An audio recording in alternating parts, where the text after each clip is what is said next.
Bantu 5 waktu sehari semalam ke atas umat Islam. Isra wal Mi'raj merupakan salah satu peristiwa penting dalam sejarah Rasulullah SAW yang wajib diimani umat Islam berdasarkan bukti-bukti daripada Al-Quran dan As-Sunnah. Firman Allah SWT yang bermaksud, Maha Suci Allah yang telah menjalankan hamba-Nya Muhammad pada malam hari dari Masjidil Haram ke Masjidil Aqsa yang kami berkati di sekelilingnya untuk memperlihatkan kepadanya tanda-tanda kebesaran dan kebesaran kami. Sesungguhnya Allah Ta'ala yang Maha mendengar lagi Maha melihat. Peristiwa besar ini amat luar biasa yang dialami oleh Nabi SAW dan dianggap sebagai satu anugerah daripada Allah SWT. Ini sebagai tanda keagungan dan kebesarannya. Luar biasa dan ajaibnya peristiwa Isra dan Mi'raj ini berlaku hanya dalam satu malam. Peristiwa Isra merupakan perjalanan dari Masjidil Haram ke Masjidil Aqsa. Perjalanan baginda SAW dari Masjidil Haram yang terletak di Mekah ke Masjidil Aqsa di Palestin. Mi'raj pula merupakan peristiwa baginda naik ke Hadratul Qudus menemui Allah SWT dan merupakan peristiwa Nabi merentas 7 lapis langit hingga ke Sidratul Muntaha dan ke Mustawa.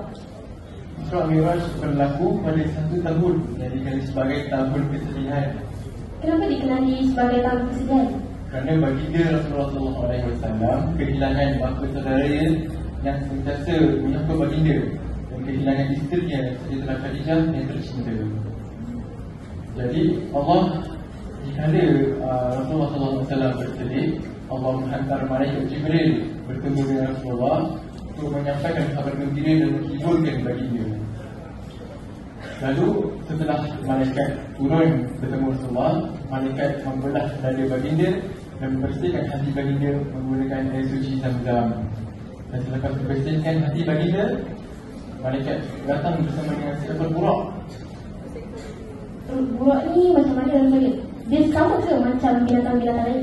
Tidak, lain. Burak ni lebih tinggi daripada kedai dan lebih rendah daripada bagal, iaitu kasukan kuda dan kedai. Satu langkah seekor burak bersamaan dengan sejauh satu pandang. Menunjukkan burak ni memang laju lah. Sangat laju.